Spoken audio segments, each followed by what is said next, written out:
Bonjour à tous et bienvenue pour un nouveau JT Express, l'essentiel de l'actualité de la semaine du Grand Grenoble.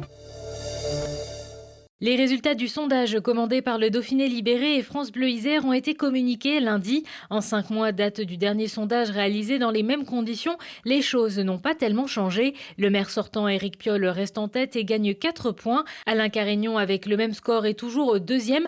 Malgré le ralliement de la numéro 2 des Républicains en Isère, Nathalie Béranger, l'ancien maire n'obtient pas toutes les réserves de voix. La surprise vient plutôt d'Olivier Noblecourt qui n'était pas candidat en octobre, mais jouit depuis décembre d'une forte dynamique. À l'époque, le sondage donnait 11% à une liste PS. L'ancien adjoint de Michel Destot prend la 3e place à Émilie Chalas. La députée LERM perd 2 points par rapport à cet automne. Dans ce sondage suivent Damien Berthélémy pour le Rassemblement national, Catherine Brun pour la lutte ouvrière, Mireille Dornano, Patriote sans étiquette, le parti Politique et la commune est à nous. Le laboratoire du campus de Saint-Martin-d'Hères en partie détruit par un incendie volontaire le week-end dernier. Le feu, dont plusieurs départs ont été constatés, s'est déclaré au premier étage du bâtiment Eiffel où une porte a été fracturée. Une cinquantaine de sapeurs-pompiers et 6 lances ont été mobilisés. Le labo 3SR et ses salles de classe est une unité mixte Université Grenoble-Alpes, CNRS et Grenoble INP qui étudie la mécanique des solides. L'incendie n'a pour l'instant pas été revendiqué, mais au vu des nombreux sinistres avec le même mode opératoire revendiqué par des mouvances anarcho-libertaires depuis 2 ans, le parquet reste en alerte. Le critérium dans la roue du Tour de France. Avant de recevoir la Grande Boucle en juillet 2020, l'Isère accueillera en juin le critérium du Dauphiné. Le parcours, dont certaines épreuves seront très proches de celles du Tour, a été dévoilé lundi à l'hôtel de la région.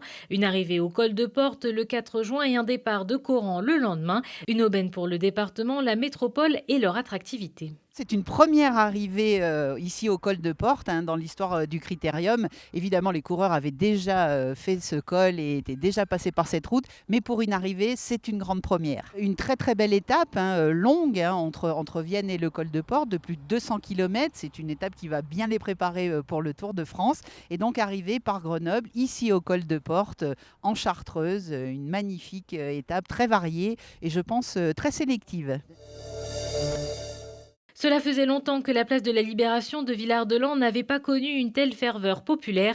Lundi soir, près de 4000 personnes, habitants et touristes se sont retrouvés au cœur de la commune pour accueillir celui qui aura certainement le plus brillé pendant les derniers mondiaux de biathlon, Émilien Jacquelin. Non, je ne m'attendais pas à autant de monde, c'est certain. C'était incroyable de voir autant de personnes ici sur Villars pour fêter et célébrer mes médailles. C'est un rêve d'enfant qui est devenu réalité aujourd'hui.